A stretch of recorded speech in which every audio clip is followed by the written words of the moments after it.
Welcome to OZ TV. Here we talk about everything that you need to know. We talk about family, we talk about relationships, we talk about children, homes. We talk about virtually everything.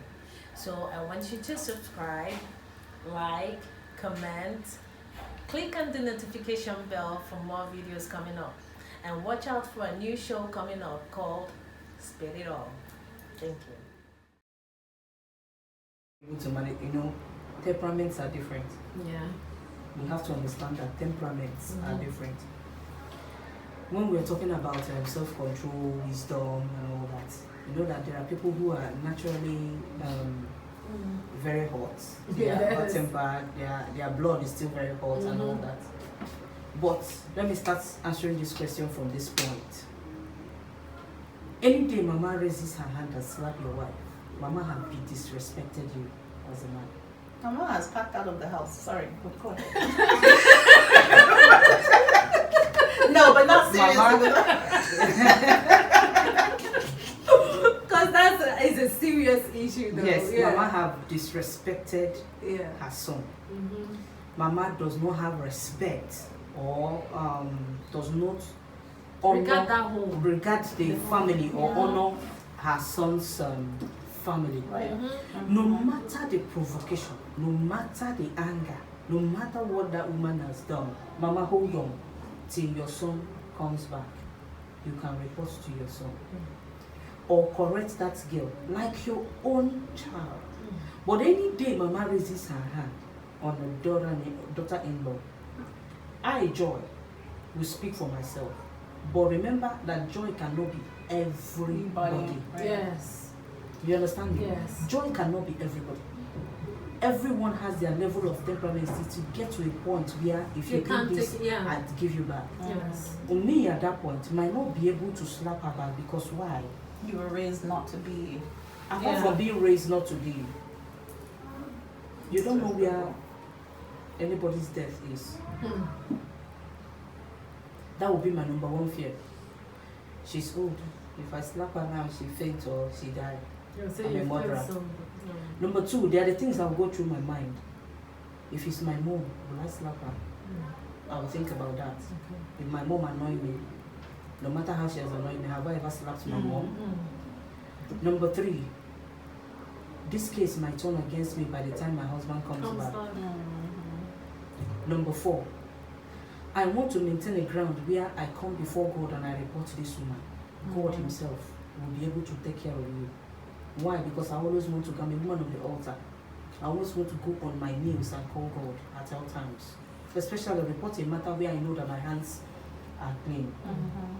When I think about all this, I might not retaliate to slap you back. But one thing is that you have hurt me. And as a human being, I'll forgive you, but it will take me time to forget it. Yes. Right. And it will make me to begin to keep my cool where you are. Yeah, distance. Distance, to avoid you, because I wouldn't want that to repeat itself again, because I'm not a slave, I'm a wife. Yes. I'm the mother of that house, of that home where you came to and you slapped me. So in a situation like this, I will not retaliate. But I'll be able to make it clear to my husband that this matter, he will have to address it well. Where the mother will not have such rights to come to our home, our matrimonial home, and repeat Such that acts, matter again. So my husband's reaction at this time, I'm sorry that I have to bring him in because it's your mom. Your reaction at this point now is what will give me grounds or give me the morale. When next it happens, how I'm able to control myself, how I'm able to, for some women, how you're able to control yourself, how you're able to react when it happens.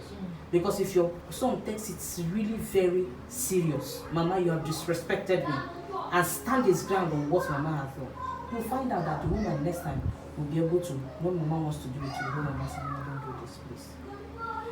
But there are some women that if your husband don't handle it very well, Mama slaps the second time again. It becomes your life. They will fight back. Why? They want to take their distance by their hand at that time. Because if Mama keep doing it, that means Mama will come one day and walk me out of my husband's house and ask me to go. And husband will also support Mama. You understand me? So no woman will want any other person to take her place in her home. The highest thing you can do to a woman is to make her jealous in her family, in her house, or make her lose her place as a woman in her husband's house, or make her no longer be the woman of that house that she's supposed to be. Right. That's the highest you can do to any woman. The moment you reduce a woman, you're looking for her trouble, she will react. At that point, you've pushed her out To the wall. to the wall. And you don't expect, no matter, let me tell you, no matter how anointed a woman is, there is a point you will push her to. You see that anointing reduces, and the lioness in her emerges. Every one of us has our idiot and nonsense in us. Definitely. You don't need to. You don't go to awaken a lion when he's sleeping. When he's awake and he's aroused, you can be able to face whatever you are looking for at that time. So for me, I will not retaliate. But for another woman there that does not have self-control over things, that reacts harshly to things, the person will take it, the bull by the horn. And even beyond even just reacting harshly, it's not even a question of retaliation. If a mother-in-law is able to raise her hand and slap or beat the daughter-in-law, it's a reflection of the failure within that marriage. It means that the husband has not been protecting his wife. And that's one of the fundamental roles of a husband, to protect Or his you always family. run down to your mom to report your wife. Yeah. If you run, all that falls under you're not protecting your wife. If you're running to go and report your wife to your mom, if you are putting your wife down, if you're not including her in family functions, if you have separated your wife from the rest of your family because you're not including her, you are not protecting your wife. Because the truth of the matter is, the reason why I said I can't answer is I can't fathom the idea that somebody's mom will slap me on any day of the week. Yeah. You understand? I don't understand it. I can't comprehend it. I know it happens. It's unfortunate, but I can't answer to it. You know what I mean? I'm not a violent person. I don't know that I would slap her back, and I might. But it's not because of whatever. It's just, it means that I'm unprotected in my house. That's what it means. It means I'm unprotected in my house. So what Joyce did is right. The first time it happens, the woman may not do anything. The second time it happens, she may not do anything. But depending on how the husband's response is like, the third time she might have to, but it's not even because she's a bad woman or she's a violent woman, she hasn't respect. It's because you as the man are no longer protecting her, so she has to protect herself. Because I am not old, I didn't come to die. So you're beating me the same way. If I beat you, mama, I might hit you one kind and you will fall down and die. The same way if you hit me, you might hit me one kind and I will fall down and die. And no one is protecting And nobody's protecting me. I'm the person, I need to be protected here, and nobody's protected me. So, this whole thing is still, it's still at the end of the day, I'm going to stand on this and take it anywhere.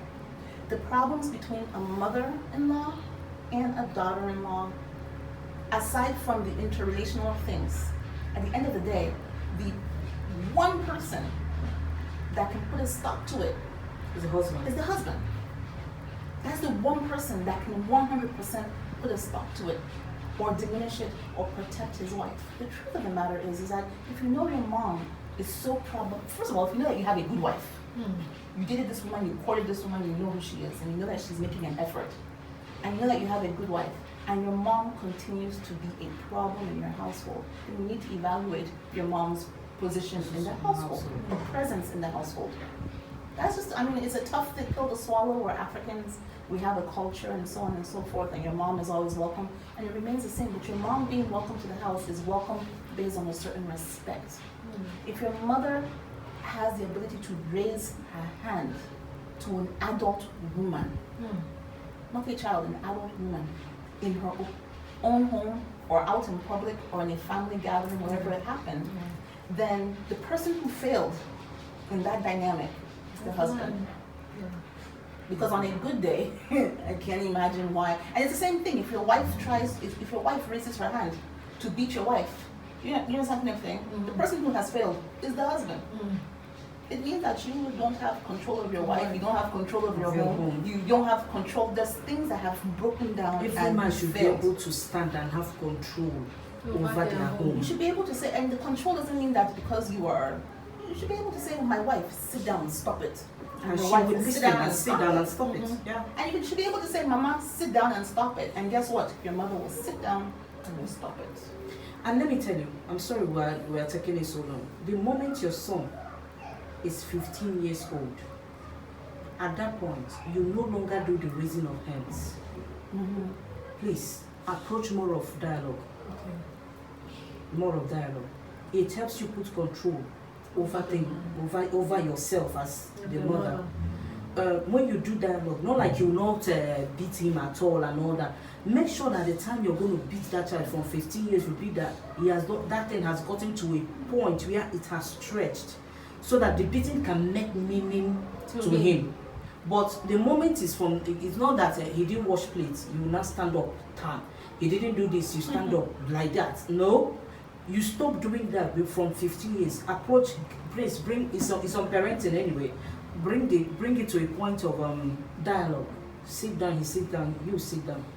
At that point, one-on-one conversation, you find out that a mother's words sink in so much, especially when she's talking, and you know that there are emotions attached to you. See that every child look at the mother's emotions a lot.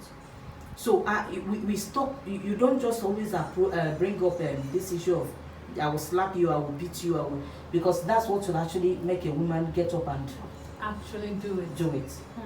Yeah, okay.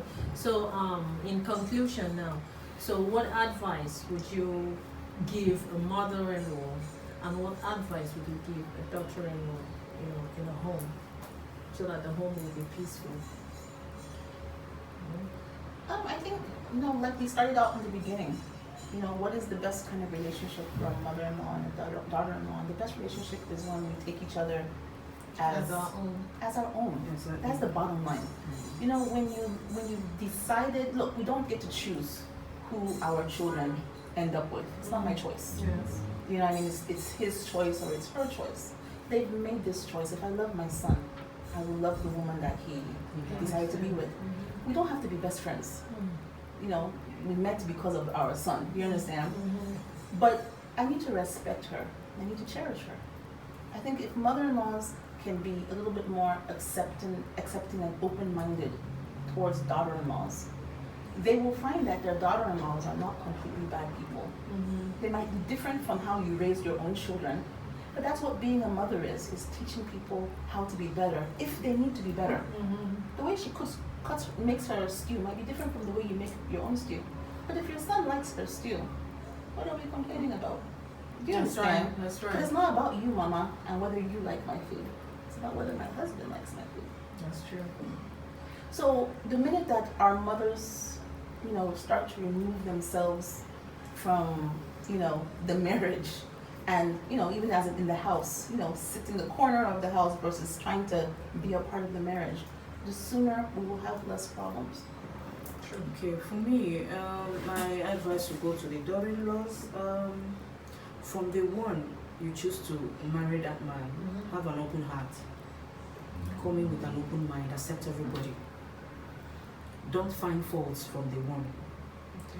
Even when there are issues, find a way in maturity to resolve it. Don't have it at the back of your mind from the one you're coming that your mother-in-law is going to be bad. So this is the way I'm going to treat her. I'm going to be very if she do one, I'll give her 10. No, have an open mind as you're coming in. Don't stop your husband from doing things for the siblings. Don't stop your husband from taking care of his mom. Don't advise your husband against his family. Remember, I'm sorry that I have to always cite the scripture, but because that's the manual of life. Yeah. Bible said if you do it, it said the devil will stand at your right hand. Always be happy that you are in position to give, that you're not you're not the one begging. Have that at the back of your mind, that God bless you, that you can be able to give them, that you're not the one begging from them. Yes. So if you're grateful to God for that, always have that open mind and open heart. In as much as it's like that, let me also tell you that you might say, he has given so much. Your husband has spent so much that is affecting you. That's the point where husband and wife will have to sit down and say, evaluate the extent at which you can go about those things. My husband, in your account, if you have, this is my own way of advising. Husband, you have 100 million in your account. can you set your brother up with 5 million? He said yes. Give him 5 million to start business. Do you understand me? Now, if your husband have 10 million and you know that at that point you cannot be able to help, the little you can do, 200,000, 100,000, tell your husband, give them this so that they can be able to stay off you, and then you focus and do the projects you want to do. But don't ever stand against anybody in the family, because most of the time that's where mother-in-law raises her eye. Maybe your husband is not helping the siblings and he was doing it before you came in, and all of a sudden because of family pressure he stops. So always stand and have an open mind towards everybody. Thank you very much. Thank you. And we've come to the end of today's segment of Split It Up, and I hope you picked a lot of points from what we've been discussing so far. Okay, so thanks for joining us, and please stay tuned for another episode of Split It Up. Thanks for coming again. Thank you for having me. Thank you, and have a wonderful day. Bye-bye. Bye.